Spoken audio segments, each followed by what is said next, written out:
August 11th, 1999, a powerful tornado ripped through downtown Salt Lake City. It lasted 14 minutes and traveled more than 4 miles. When the twister was over, 1 person was dead, over 80 others injured, and $170 million in damage was left behind. July 6th, 1985, lightning struck a power station in Magna, producing this huge fireball. It knocked out power to most of Utah for 5 hours. September 1991, a record 8½ inches of rain fell in just 24 hours in North Ogden, causing a massive mud and rock slide that destroyed a number of homes.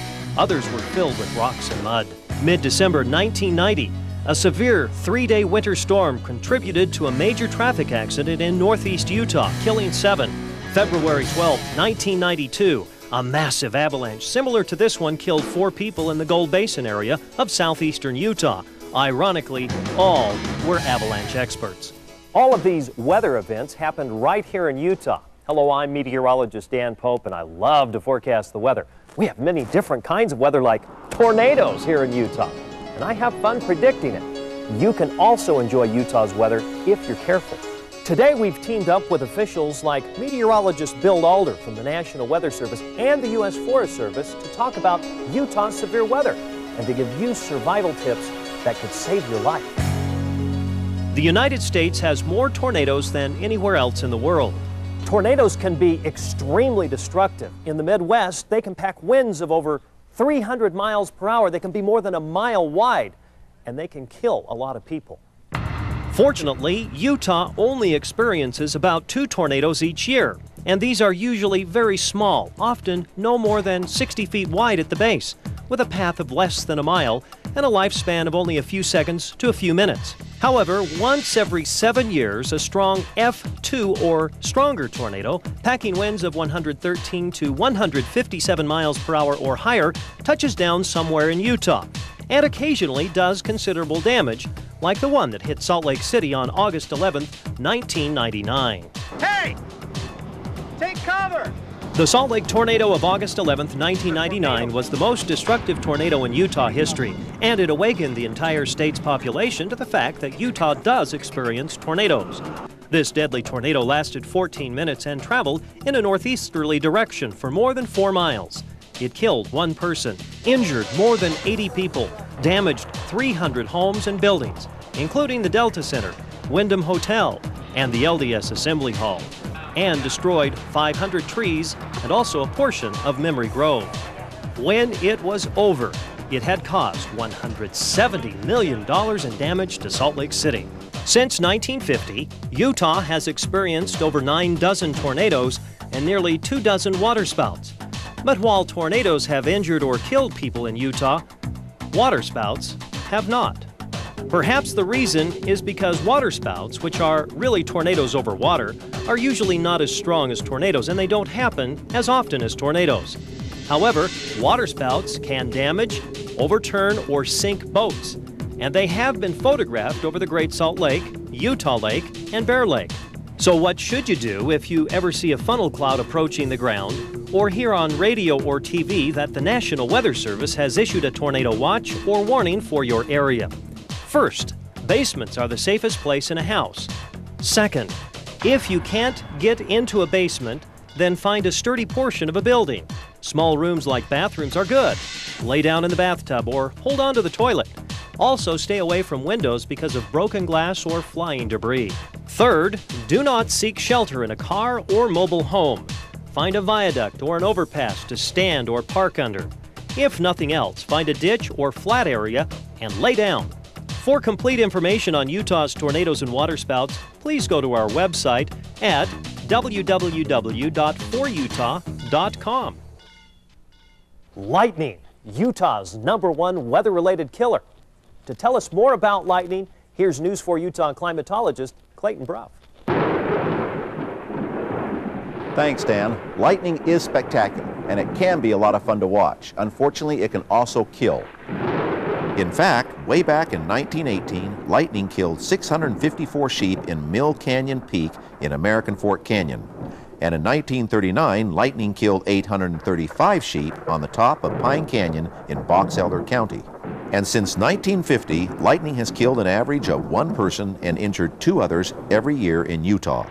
So if you're in the wrong place at the wrong time, you could end up as a lightning statistic. No, I never thought in a million years that I'd be hit with lightning. In August 1993, Rodney Cox was riding his horse in the rain during a thunderstorm. He said he saw lightning, but it seemed far away. An instant later, lightning hit his head and blew a hole right through his cowboy hat. The bolt went down his abdomen and exited through one of his legs. His stomach lining was burned. He was lucky he survived, but his horse did not. It's just one of them things you never know about. Some people get struck and they're dead, and some do and aren't. It'll be something I'll always remember. Just glad to be alive. Rodney's story is very unusual, but then lightning is extremely unpredictable. As a massive bolt of electricity, lightning can heat up surrounding air up to 50,000 degrees Fahrenheit. And when it moves along the ground, it can electrocute anything in its path. It often occurs during the summer when towering thunderstorms move over the state, and it usually hits tall objects, or those on or near water, such as people who stand under tall trees or on hilltops or near swimming pools and lakes. So here are some safety tips to protect yourself from being hit by lightning. First, stay away from isolated trees, open water, and electrical and metal objects. Fishermen, golfers, and campers make good targets. Second, avoid being taller than anything around you, and do not stand on a hilltop or in an open field. Third, seek shelter in a building or in an enclosed vehicle, and stay off of motorcycles and bicycles. And finally, if you feel your skin tingle or your hair stand on end, that means that lightning may be only seconds away from hitting you. As proof, this remarkable photo was taken just moments before lightning struck the very spot where this woman was standing. So act quickly. Squat low to the ground on the balls of your feet, or if it's too windy or difficult to maintain such a position, then drop to your knees. Place your hands on your knees with your head between them. Make yourself the smallest target possible and minimize your contact with the ground. Stay in this crouched position until you sense the danger has passed or you hear no more thunder. Do not, however, lie flat on the ground because that simply makes you a bigger target. For more information on lightning, see our website at www.forutah.com. Good information. Thanks, Clayton. In the summer of 1992, brief but heavy rainfall hit Capitol Reef National Park. This home video shows how a flash flood turned a normally small and mellow stream into a raging torrent. The flash flood stranded about 50 cars and buried State Road 24 under mud, boulders, trees, and debris. In a 5-day period in September 1982, monsoonal moisture from a tropical storm dropped 4 to 6 inches of rain on the Wasatch Front. Mudslides and flash floods closed roads, flooded hundreds of homes, and many rivers and streams overflowed. Our flash flood expert today is Bill Alder, meteorologist in charge of the National Weather Service in Salt Lake City. Flash floods can be very destructive. In the past, they've killed people in Utah and caused extensive property damage. Since 1950, 25 people have perished in flash floods in Utah. In June 1965 in Sheep Creek, a tremendous amount of water came down Sheep Creek Canyon, and 7 people perished, and they didn't have a chance. Flash flood basically is just what the term means, flashy. In other words, it's a result of heavy rain. The heavy rain may not be right in that area. And a lot of times in southern Utah where you have the slick rock, slot canyons, those kind of areas, water can rise very rapidly. Flash floods are basically a result of heavy rain, say a half inch or inch of rain in maybe a 10, 20, 30-minute period of time. Areas prone to flash flooding is in southern Utah, especially the parks, Capitol Reef, Zion National Park, any of the Canyonlands area, and Lake Powell area. Dissemination of flash flood warnings are one of our major problems. In many remote areas of the state, the parks, the slot canyons, we cannot receive our no-weather radio broadcasts. The National Weather Service puts out either flash flood watch or flash flood warning. Looking at the sky starts to darken, you start to see lightning, you see maybe even a microburst come out of a thunderstorm that is a ways away, and most likely if that's happening, you're probably going to get some heavy rain. When you're camping in the parks where there's either moving water, a stream, or even a dry wash, be alert if there's rain in the area that this stream could rise very rapidly, so don't get too close. Never try to cross water, especially moving or even still water, if you don't know how deep it is, because a lot of times people do perish in cars. 6 inches of water, if it gets any deeper, you probably don't have much of a chance, especially if there's rocks and debris and trees in it in the flash flood. So basically try to stay on top, try to get to an area where you can climb out, in other words, and climb out as soon as you can. Tornadoes, lightning, and flash floods are not the only weather phenomena that cause death and injuries here in Utah. Severe winter storms have killed at least 24 people in Utah since 1950.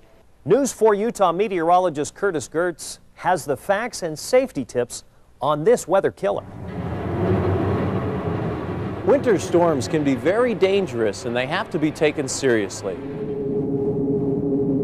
When it looks like a severe winter storm is imminent, the National Weather Service will issue a winter storm warning. This means that you can expect heavy snow and other severe winter weather elements such as blowing and drifting snow.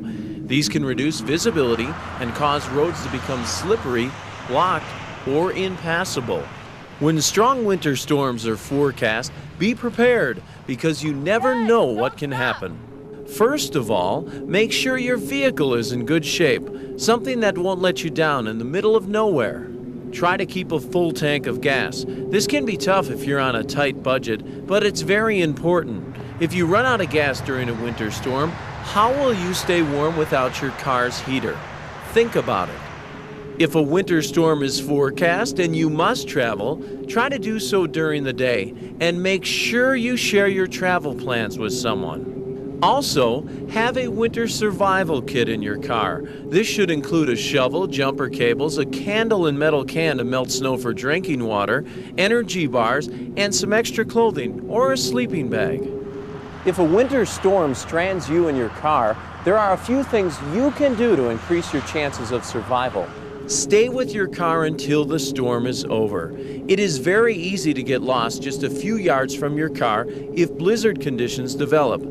Use your cell phone if you have one to call 911. Make sure you crack a downwind window to avoid carbon monoxide poisoning. Also, hang a piece of bright cloth from your car's radio antenna. These simple steps in a winter survival kit could save your life. Thanks, Curtis. And because winter storms deposit so much snow in the mountains, avalanches have killed more people in Utah than tornadoes, lightning, flash floods, or blizzards.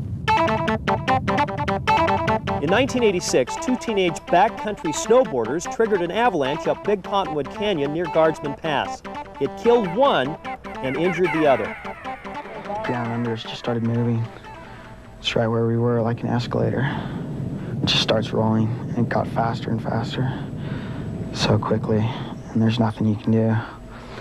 And I started yelling for Brad. I tried to grab a tree that was coming up. They're just so powerful. All I could, I couldn't hear anything except just thunder, and I could just feel trees and bouncing off rocks. You're totally at its mercy. We kind of always thought we could just, outrun it or just stay on top of it, dig ourselves out, but it's not that way at all. You just gotta, not take things for granted, and you gotta think that it always happens to the other guy. Because that's what I thought. It still amazes me that I stayed on top. Because there's nothing you can do, I just say. Do you think you'll ever get over this? Yeah.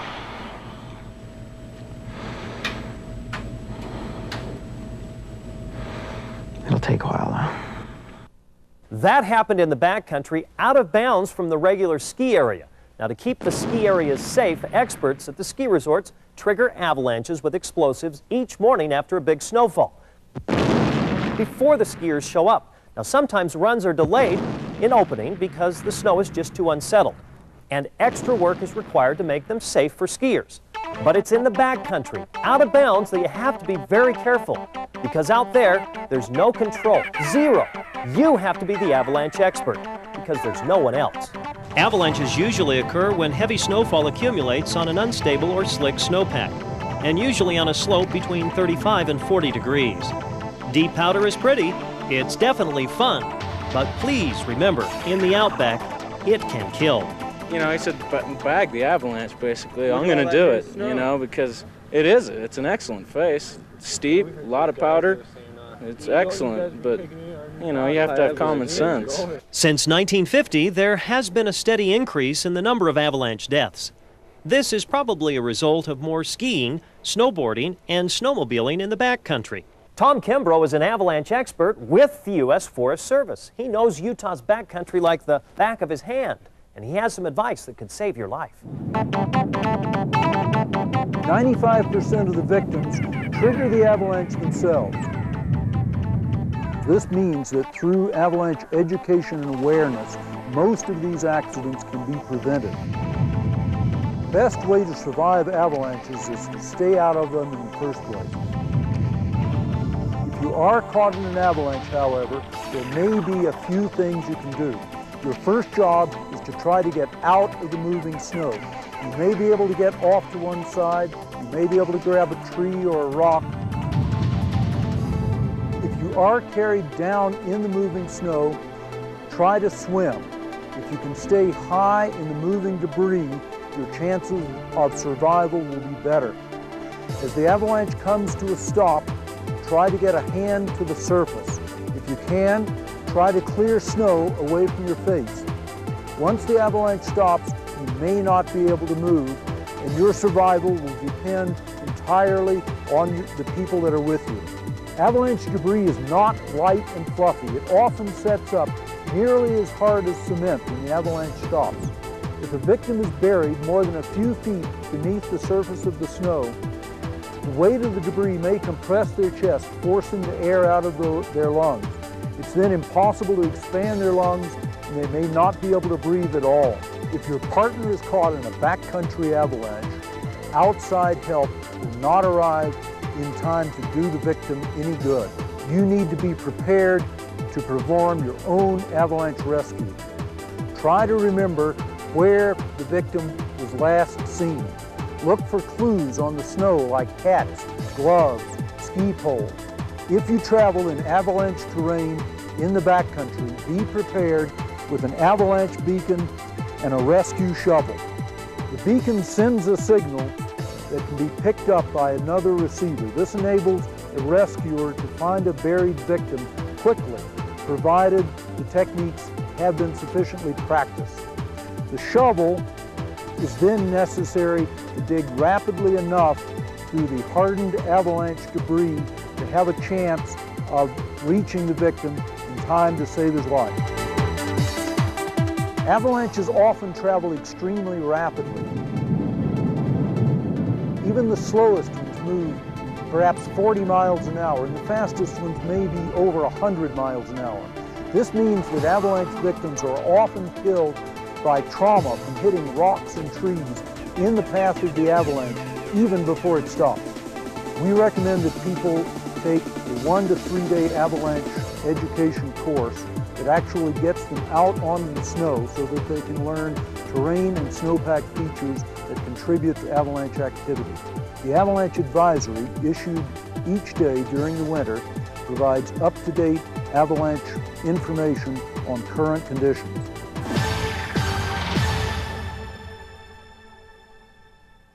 So there you have it, 5 of Utah's most severe weather phenomena, all of which can be very destructive and deadly.